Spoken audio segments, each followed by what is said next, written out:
Cuando en 2006 Etiopía anunció que restauraría miles de hectáreas de bosque sin plantar un solo árbol, el mundo estalló en carcajadas. Utopía verde para mentes desesperadas, ironizaba el Washington Post. Un funcionario de Bruselas comentó, deberían haberse mudado al Sáhara. Un ecologista alemán publicó un artículo titulado ¿Por qué Etiopía es Marte en la Tierra? La verdad era conocida por todos. Era uno de los países más pobres del mundo, donde solo soplaba el viento de la muerte. Cada día morían más de 1000 personas por hambre y enfermedades relacionadas, y el desierto devoraba los últimos fragmentos vivos a la velocidad de un tanque. ¿Van a cultivar árboles del aire? Se reían los expertos. ¿Hablarán con los tocones? Quizás hasta se hagan amigos de la arena. Se burlaban sus colegas. CNN difundía reportajes sobre los planes locos de africanos para revivir piedras, y la BBC emitía documentales sobre cómo la pobreza lleva a la gente a tener alucinaciones. Y entonces decían, vamos a hacer crecer un bosque hablando con tocones muertos. Parecía que el desespero les había quitado el juicio. Pero 10 años más tarde, el planeta se quedó en silencio, perplejo, porque donde los satélites de la NASA veían una herida marrón de muerte, había crecido un auténtico bosque. Verde, vivo, respirando. Un bosque que nadie plantó. Esto no es una historia de supervivencia, es una historia de resurrección. Hace mucho tiempo, Etiopía fue un paraíso en la tierra. Literalmente. Los antiguos la llamaban el Jardín del Edén, y con razón. Imagina, 2/3 del país, un área mayor que la superficie de Francia, se cubrían de bosques tan densos como la selva amazónica. Los legionarios romanos escribían a casas sobre montañas verdes hasta las nubes. Los viajeros hablaban de bosques tan espesos que el sol del mediodía no llegaba al suelo. Leones rugían entre la vegetación a 3 kilómetros sobre el nivel del mar, donde hoy solo hay piedras y esqueletos. Elefantes abrían caminos entre baobabs milenarios. Cataratas, con sabor a miel, caían desde alturas de rascacielos y su estruendo se escuchaba a decenas de kilómetros. Los leopardos cazaban en copas de árboles más viejos que los acueductos romanos. Las mujeres no sabían lo que era una sequía, manantiales brotaban de las grietas durante todo el año. Niños chapoteaban en arroyos que nunca se secaban, pescando con las manos en pozas cristalinas. Ancianos se sentaban a contar historias bajo árboles más viejos que las pirámides, acompañados por la sinfonía de miles de pájaros. Abejas construían colmenas del tamaño de una casa. Pero poco a poco, ese paraíso comenzó a morir, a manos de los propios humanos. La catástrofe llegó como una avalancha en cámara lenta. Primero talaron bosques junto a caminos, porque eran más fáciles de transportar. Luego siguieron las laderas de las montañas, luego bosques sagrados, protegidos por generaciones, tumbas de jefes y lugares de culto a los antepasados. Cada mañana, las montañas despertaban al sonido de motosierras. Miles de personas con hachas partían en guerra contra la naturaleza. Tótems arbóreos de 500 años caían en cuestión de horas. La tierra temblaba como ante un terremoto. Camiones cargados con troncos gigantes recorrían filas interminables, una procesión funeraria hacia las ciudades, donde esa madera se convertía en lujoso mobiliario. En una sola generación desaparecieron bosques que habían sobrevivido incluso a la reina de Saba. Para mediados del siglo XX, Etiopía había perdido la mitad de su cobertura verde. Para 1982, solo quedaba el 3% de su bosque, menos que el Sáhara. Sin árboles, la tierra se convirtió en un colador. La lluvia ya no nutría raíces, sino que arrastraba el escaso suelo fértil hacia los océanos. Ríos que habían fluido desde la era de los dinosaurios se convirtieron, en una década, en cicatrices petrificadas. El viento levantaba nubes de polvo visibles desde el espacio. Etiopía se había vuelto una espantosa úlcera marrón en el mapa verde de África. La temperatura subió 3 grados. La estación de lluvia se redujo de 6 meses a solo 1. Lagos que existían desde hace millones de años comenzaron a secarse, dejando desiertos salados. La fauna huyó o murió horriblemente. Las aves dejaron de regresar. Se impuso el gran silencio, un silencio mortal donde antes había orquestas naturales. El mundo retuvo la mirada con imágenes desgarradoras de Etiopía.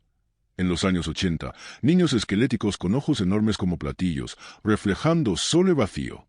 Madres convertidas en sombras vivientes, cargando bebés parecidos a polluelos. Colas kilométricas por grano bajo el sol ardiente en una tierra muerta. Madres transportaban bebés muertos cientos de kilómetros para enterrarlos en la tierra que las vio nacer. Enteras aldeas se convirtieron en pueblos fantasmas en semanas. La gente se marchó y nunca volvió. Granjeros encontraban sus vacas momificadas junto a pozos secos. Sus huesos relucían al sol como una advertencia macabra. En los peores momentos del hambre, la tierra reclamaba miles de vidas diarias. En 3 años, el hambre mató a una población similar a la de Múnich. Periodistas internacionales volaban para filmar el infierno africano y luego regresaban a sus estudios con aire acondicionado para mostrarlo al mundo. Pero todo esto no fue una desgracia casual. Fue una condena de la propia tierra tras décadas de devastación.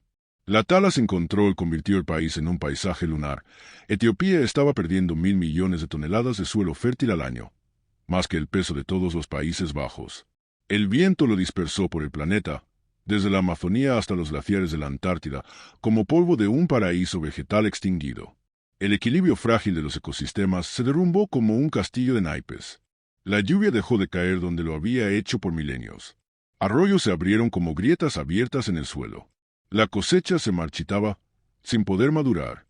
Las familias campesinas alimentadas por esa tierra durante generaciones cosechaban solo para un mes en lugar de todo el año. El desierto avanzaba como una blitzkrieg, 50,000 hectáreas por año. En las montañas altas, donde antes se oían copas de árboles, ahora rugían tormentas de arena. Los agricultores abandonaban las tierras destruidas de sus abuelos, dejando solo tumbas de ancestros. El ganado moría de sed, hundiendo el hocico en el barro agrietado de antiguos estanques. El gobierno evacuó provincias enteras. Las carreteras se llenaron de caravanas de refugiados, cadáveres casi vivos avanzando en silencio, con mochilas al hombro. Expertos internacionales emitieron un veredicto brutal. Para el año 2000, Etiopía sería un desierto inhabitable. Este lugar parecía haber olvidado cómo ser vivo. Los primeros intentos por salvarlo fallaron estrepitosamente. Miles de millones en ayuda internacional se perdieron literalmente en la arena. Bien intencionados europeos importaron plántulas de sus viveros, pero éstas se ennegrecían y morían en una semana bajo el sol africano. Construyeron represas con el mejor concreto, pero las primeras lluvias las arrasaban. Excavaron pozos con precisión alemana, pero se secaban al mes. Ejércitos de expertos de las mejores universidades llegaron en SV versus blancos, estudiaron todo y decretaron lo inevitable. La tierra estaba muerta para siempre. Durante el año siguiente, nacieron 3 crías más. Su tasa de supervivencia resultó ser más alta de lo esperado. La manada comenzó a expandirse y a formar vínculos internos. Los machos mostraban comportamientos jerárquicos, las hembras se unían en grupos de protección y los terneros seguían a sus madres por senderos ya marcados. Comenzaron a notarse rutas estacionales. Los bisontes elegían ciertos valles y altitudes para abrirse paso entre la maleza y alimentarse. Nadie esperaba que todo cambiara tan rápido. Pero eso fue solo el comienzo. Con cada paso de la manada, el bosque comenzaba a transformarse. No era solo la recuperación de una especie. Era el despertar de un mundo que parecía haber muerto hace mucho tiempo. Y aunque aún esperaban nuevos desafíos, ya era evidente, no habían regresado solos. Habían traído consigo una fuerza capaz de revivir la propia naturaleza. Cuando nació el primer ternero de bisonte, fue como una chispa. Pero el verdadero fuego llegó después. Para 2017, la manada se había fortalecido notablemente. Cada nuevo ternero nacido en los Cárpatos salvajes era visto como un milagro. Pero lo que realmente sorprendió a los científicos fue la rapidez con la que los bisontes comenzaron a cambiar su comportamiento. De ser individuos solitarios y cautelosos, pasaron a moverse como un solo organismo. Surgieron líderes, conflictos internos y rituales de cortejo. Comportamientos que se creían perdidos tras siglos en cautiverio resurgieron con fuerza plena. Pero con eso también llegaron nuevos retos. Una primavera, un grupo de bisontes abandonó repentinamente sus pastos habituales y se internó en un valle vecino, fuera de la zona de monitoreo. Se perdió la señal de sus collares GPS. Durante una semana, los guardabosques recorrieron las laderas temiendo lo peor. Entonces, llegó una alerta de los habitantes de una aldea. Habían visto siluetas enormes entre la niebla. El equipo de proyecto acudió al lugar y presenció algo inesperado. Los bisontes estaban de pie sobre un antiguo campo agrícola abandonado desde hacía años. Pero lo más extraño era el suelo. Lo que antes era tierra muerta, ahora estaba cubierto de hierba joven y flores. Parecía que su llegada había revivido la tierra. Los científicos no podían creerlo. Cámaras y drones captaron un estallido de biodiversidad. Surgieron nuevas plantas, regresaron aves, se observaron huellas de liebres e incluso de linces. Lo que se consideraba un terreno muerto, revivió en cuestión de meses. ¿Cómo era posible? La respuesta estaba en los propios bisontes. Sus potentes pezuñas removían la tierra, permitiendo la entrada de humedad. Su pelaje y estiércol transportaban semillas. Los lugares donde se revolcaban se convirtieron en cuna de nuevos microecosistemas. Lo que antes era solo una teoría, ahora podía verse a simple vista. Los bisontes no solo sobrevivían, estaban transformando el paisaje. Para 2018, el impacto de su presencia se volvió sistémico. Las cámaras captaron el regreso de especies de aves como las alondras y los arapitos, desaparecidas hacía décadas. Le siguieron insectos, especialmente abejas y mariposas, que no se veían desde hacía generaciones. Y mientras más se restauraba la flora, más se expandía el proceso. A los terrenos liberados de matorrales regresaron zorros, liebres y jabalíes. Incluso se reportó un aumento en las huellas de lobos. Pero lo más inesperado fue el análisis del suelo. El nivel de materia orgánica aumentó, la tierra retenía más humedad y en algunas zonas la concentración de carbono se duplicó. El bosque, que hacía poco parecía moribundo, comenzaba a respirar de nuevo. Sin embargo, no todo era paz. En 2019, un bisonte murió al intentar cruzar un antiguo camino donde aún quedaban alambrados oxidados. El incidente desató una ola de críticas. Algunos medios volvieron a cuestionar el proyecto. Es peligroso, los animales sufren, el ecosistema es inestable. El apoyo volvió a tambalearse. Pero esta vez, la reacción fue distinta. Los habitantes locales, los mismos que antes temían a los bisontes, salieron en su defensa. Reunieron firmas, hablaron en reuniones públicas y exigieron que se despejaran los corredores migratorios. Ellos mismos cortaron el alambre viejo, construyeron puentes de madera sobre barrancos y participaron en patrullajes. La gente ya no tenía miedo. Sentían orgullo. En ese momento, el proyecto dio un giro inesperado. De ser una idea polémica se convirtió en un movimiento popular. En las escuelas, los niños aprendían la historia del regreso del bisonte. Turistas venían a ver con sus propios ojos a los gigantes pastando en praderas en flor. Y cada persona que contemplaba la silueta de un gran macho de pie entre la niebla, al borde del bosque, entendía que no miraba solo a un animal. Estaba presenciando el regreso de algo que se creía perdido para siempre. Pero lo más asombroso aún estaba por llegar, porque la manada se preparaba para cruzar fronteras y reescribir el mapa de la Europa salvaje. A principios de 2020, ocurrió lo impensable. Los bisontes comenzaron a abandonar la zona original de liberación. Un macho llamado Gorn se alejó de las rutas conocidas y apareció en otro valle, en el corazón del Parque Nacional Domolé-Valea-Cerney. Era la primera vez que un animal cruzaba por su cuenta un corredor natural entre áreas protegidas. Las señales del GPS lo confirmaron. Había recorrido decenas de kilómetros por montañas, pendientes y arroyos tumultuosos, guiados solo por sus instintos. Los científicos estaban impactados. Significaba solo una cosa: los bisontes no solo habían regresado. Estaban restaurando la conexión perdida entre los fragmentos de bosque de Europa. Era el inicio de un nuevo capítulo. Entre 2020 y 2022, la manada no solo creció, sino que comenzó a explorar nuevas áreas. Las cámaras captaron bisontes en lugares donde no se les veía desde hacía siglos. Pero el hallazgo más impactante fue el análisis genético de 2022. Los científicos compararon el ADN de bisontes nacidos en libertad con los ejemplares traídos de zoológicos. Lo que descubrieron lo cambió todo. El nivel de diversidad genética en los nacidos en libertad era más alto de lo esperado. Los indicadores de endogamia disminuían, los genes se renovaban y la naturaleza misma seleccionaba a los más fuertes. Fue un verdadero salto evolutivo. Y fue entonces cuando la naturaleza misma intervino en el proyecto. En el verano de 2022, la región fue azotada por la peor sequía en décadas. Los ríos se secaron, los pastos se quemaron y los animales sufrían por la falta de agua. Muchos temieron que sería el fin. Varios bisontes desaparecieron del área de monitoreo. Durante 2 semanas, los guardabosques no pudieron localizarlos. Todos esperaban malas noticias. Pero entonces, un dron patrullando una zona remota de la cordillera captó algo increíble. 6 adultos y 3 crías habían encontrado una fuente de agua en un antiguo cauce seco durante décadas. No solo sobrevivieron, guiaron a otros. Y gracias a sus movimientos, comenzaron a regenerarse los mantos acuíferos en esos antiguos senderos. Parecía que los bisontes sabían instintivamente dónde se escondía la vida. Esa capacidad de adaptación asombró incluso a los más escépticos. Ese mismo año, se firmó un acuerdo entre los parques nacionales Tarku, Domolé y Retezat, que abrió oficialmente más de 100.000 hectáreas de territorio protegido para el libre desplazamiento de bisontes. Así nació una de las mayores zonas salvajes de Europa, no solo para los bisontes, sino también para lobos, linces, ciervos y muchas otras especies. La gente ya no discutía. Construían puentes, senderos, refugios, zonas de observación, todo por un objetivo: preservar este milagro. Pero el argumento más poderoso vino de donde nadie lo esperaba. A fines de 2023, un estudio de la Universidad de Yale reveló que los 170 bisontes en un área de solo 48 kilómetros cuadrados capturaban más de 54.000 toneladas de CO al año. Su simple comportamiento, alimentarse de pasto, fertilizar el suelo, remover la tierra, transformaba su entorno en una potente trampa de carbono.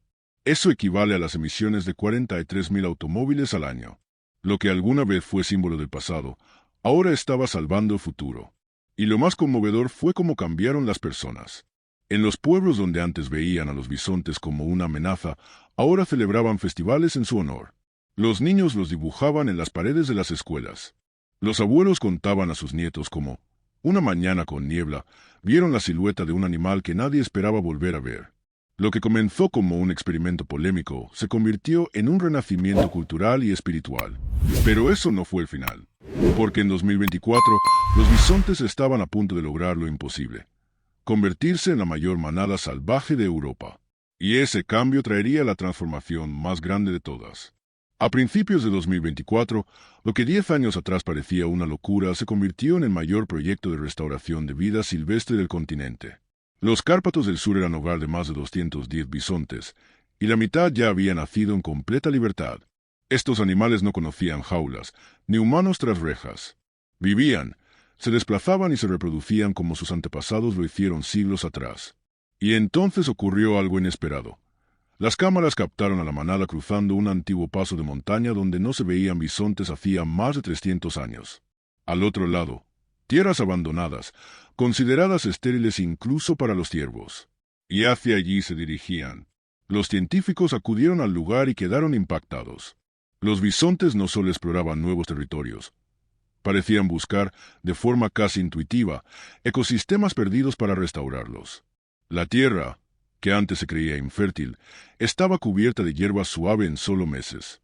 Aparecieron plantas raras, regresaron hormigas, abejas y luego aves. Pero lo más dramático fue el hallazgo de otro grupo. En un valle remoto, los guardabosques encontraron huellas de bisontes adultos sin collares. Se pensaba que todos los ejemplares estaban bajo control. Pero estos no aparecían en ninguna lista oficial. Al principio se creyó que eran fugitivos. Pero el análisis de ADN reveló una sorpresa sensacional. Eran descendientes de una población silvestre que se creía extinta hacía más de 50 años. El shock fue total. Resultó que un pequeño grupo de bisontes había sobrevivido en los bosques montañosos, donde nunca llegaba el ser humano. Vivieron en silencio, en secreto, evitando todo contacto, como los espíritus del bosque antiguo. Y fue precisamente el regreso del gran rebaño lo que les permitió salir de las sombras. Ahora, dos líneas, la salvaje y la reintroducida, se unían. No era solo un éxito. Era una reunificación histórica de una especie separada por el tiempo y la codicia humana. Tras este evento, el proyecto alcanzó una dimensión internacional. Organizaciones ecológicas europeas comenzaron a diseñar una red de corredores verdes para conectar bosques aislados, crear rutas migratorias y hacer de los Cárpatos el corazón de la vida salvaje continental. Todo comenzó con 17 bisontes lanzados a lo desconocido. Ahora, se trataba de restaurar ecosistemas completos, impactando el clima, la biodiversidad e incluso la economía. Y sin embargo, el momento más emotivo ocurrió en otoño de 2024. Nació una cría llamada Esperanza. Su madre, Felina, fue una de las primeras hembras liberadas. Su padre, Gorn, fue el primer bisonte en cruzar la cordillera. Su historia se convirtió en símbolo. Dos animales marcados por el peligro, la pérdida y la lucha dieron vida en un entorno completamente restaurado. Esperanza no solo era una nueva generación de bisontes. Era símbolo de una nueva Europa, la que supo recuperar lo perdido, restaurar el equilibrio, quizá por primera vez en mucho tiempo, escuchar el silencio de un bosque vivo. Hoy, caminando por los Cárpatos, se puede ver cómo en la niebla matutina aparece la silueta de un gigante sobre la colina. Permanece inmóvil, mirando lo lejos. A su lado, una pequeña criatura apenas puede mantenerse en pie. No es solo un animal. Es la prueba de que la naturaleza no se rinde. Que si le damos una oportunidad, regresará, con fuerza, con poder, para siempre. Si te ha gustado esta increíble historia del regreso de la vida salvaje, suscríbete a nuestro canal para no perderte más relatos emocionantes.